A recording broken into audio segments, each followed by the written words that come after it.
العمر يسبقني والهم يحرقني والجيل تلو الجيل في بعد وفي محني ألا يزلزلكم ألا يؤرقكم ألا يحرككم ألا يا سكرة الفتن وحدي غريب هل من مجيب لا تسحقوا قلبي الكثير لا تدفنوا حلمي الأسير فصحوا نحمده ونصلي على رسوله الكريم أما بعد প্রায় যুবক ভাইয়েরা কমেন্টে প্রশ্ন করে থাকেন, শাইখ গুনাহ তো আমাকে চারিদিক থেকে জড়িয়ে ধরেছে, অনেক চেষ্টা করেও তো গুনাহ ছাড়তে পারি না, যতই দিন যায় গুনাহ কেবল বাড়তেই থাকে, গুনাহ থেকে কিভাবে বেঁচে থাকব?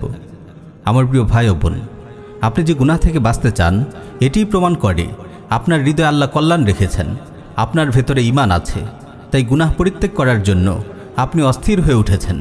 মুসনাদ আহমদে বর্ণিত একটি সহিহ হাদিস এসেছে, রাসূল সাল্লাল্লাহু আলাইহি ওয়াসাল্লাম ইরশাদ করেন, ইযা সাররাতকা হাসানাতুক ওয়া সাআতকা সাইয়্যাতুক ফাআনতা মুমিন।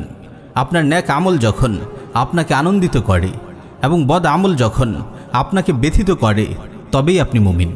প্রিয় ভাই আমার, আপনি তারুণ্যের সোনাঝরা দিনগুলো পার করছেন, আপনি জীবনের সবচেয়ে গুরুত্বপূর্ণ অংশটুকু পাড়ি দিচ্ছেন, তাই শয়তান তার সর্বশক্তি ব্যয় করে আপনার পিছু লেগেছে।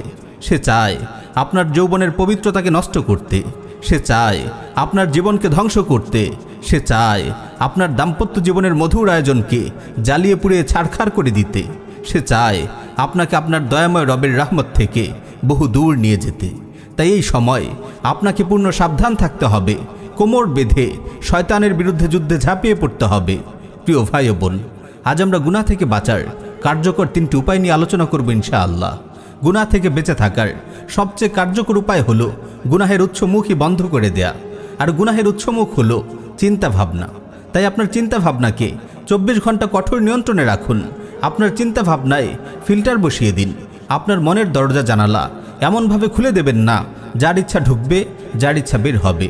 আপনার মনকে যা ইচ্ছা ভাবতে দেবেন না। মনে রাখবেন, যত গুনাহে আপনি লিপ্ত হন তার শুরুটা আপনার চিন্তা ভাবনা থেকেই শুরু হয়। প্রথমে গুনাহের চিন্তাটি আপনার মনে উদিত হয়, তারপর সেটি নিয়ে আপনি আরও ভাবতে থাকেন, তারপর একটি মোটামুটি পরিকল্পনা দাঁড় করান, তারপর গুনাহটি সম্পাদন করেন।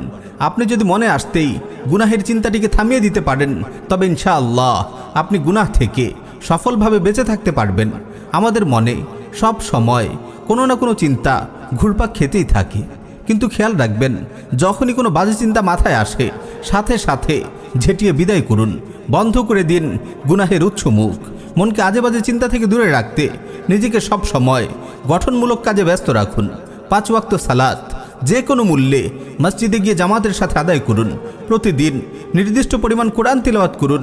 সকাল বিকালের আজকারগুলো গুরুত্ব সহকারে আদায় করুন।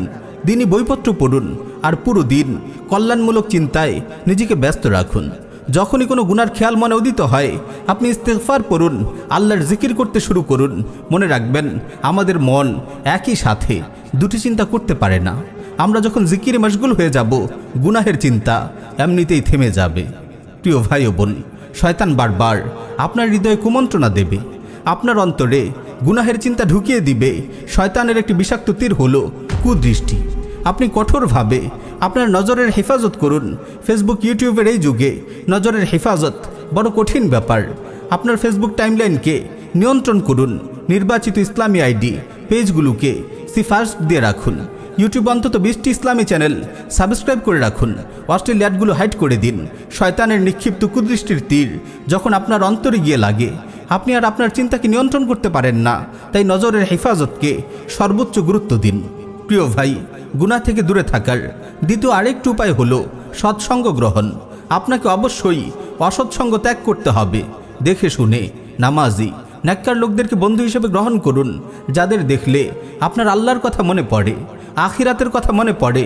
যতদিন অসৎসঙ্গ ত্যাগ না করবেন, গুনাহ থেকে আপনি বেঁচে থাকতে পারবেন না।